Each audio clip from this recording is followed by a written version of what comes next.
देखिए, टीसीएस को हमने देखा है। टीसीएस ने बाकायदा एक लेटर इशू करके इन तमाम बातों को कंडम किया था कि यहाँ ना कोई धर्म परिवर्तन का मामला है, ना यहाँ कोई लव जिहाद का मामला है। उनका आपसी मामला था। उस आपसी मामले में वो 2 साल रिलेशनशिप में रही।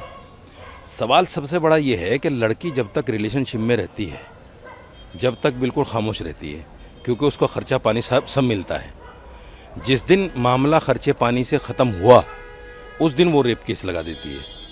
उस दिन वो धर्म परिवर्तन का मामला सामने ले आती है। अभी मैं वीडियो कहीं देख रहा था, एक लड़की कैमरे के सामने कह रही है कि उस लड़के ने हिंदू बनकर मुझसे शादी कर ली और मुझे पता ही नहीं चला। जब मेरी बेटी पैदा होगी तब मुझे पता चला कि ये मुसलमान है। हालांकि मुसलमान का तो मैं बहुत बड़ी बात बोल रहा हूँ, पहली रात में पता चल जाता है।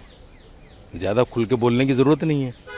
इनको जब तक पता नहीं चला, जब तक बच्ची नहीं हुई। ये सब मामले जब तक होते हैं, जब तक लड़कियों को सब कुछ मिलता रहता है, ठीक रहता है। जिस दिन, जैसे आपने देखा हो ना शादी ब्याह के मामले में, औरत मर्द का जब तक ताल्लुक़ अच्छा रहता है, बिल्कुल ठीक है, सब कुशल मंगल रहता है। जिस दिन मर्द औरत की तलाक पर नौबत आ जाती है तो सीधा केस दहेज का ठोका जाता है कि ये तो दहेज मांग रहे थे मुझसे। औरत ने अपनी हिफाजत के लिए दहेज, रेप, धर्म परिवर्तन, इन चीज़ों को हथियार बना लिया है। और सबसे बड़ी बात ये भी कि हमारे जुडिशरी में और हमारी जो एजेंसीज़ हैं, उनमें इन बातों को माना भी जाता है। कोई सवाल नहीं करता कि 2 साल से कहाँ थी आप, 3 साल से कहाँ थी आप, रिलेशनशिप में जब थी, जब क्यों नहीं बोला आपने, ये कोई सवाल नहीं करता। बस लड़के के ऊपर केस लगना है तो लगना है। अब लड़का लाख सफाई दे, कुछ नहीं हो सकता। ये मामला विप्रो का हो या टीसीएस का हो, ये बिल्कुल सब में बराबर है। इस्लाम और मुसलमान को बदनाम करने के लिए एक नापाक साजिश है जो लोग कर रहे हैं। आप बंगाल में देखिए, 60-65 लाख लोगों के नाम निकाल दिए गए। आसाम में देखिए, इतने ही करीब नाम 70 लाख लोगों के आसपास निकल गए। टाइम पे, जिस वक्त इलेक्शन होता है, उस वक्त इन लोगों को निकाल देना, ये ऐसा है जैसे आपने देखा हो हाउस में जब किसी मुद्दे पर बहस होती है, वोटिंग होती है, तो कुछ लोग बाहर चले जाते हैं, तो उनका वोट, हाँ, तो उनका जो है कोई वोट लगता नहीं है, वोट से वंचित कर दिया जाता है उनको। सेम ये कहानी है।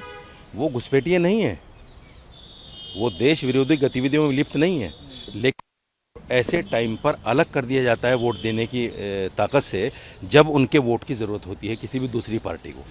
तो ये खेल तो है, चल रहा है, लेकिन टाइमिंग का मसला ऐसा। क्या अन्याय है जब होता है तो मुसलमान?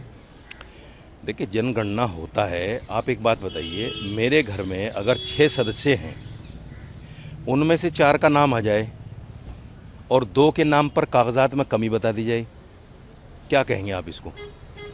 बच्चे तो मेरे हैं ना।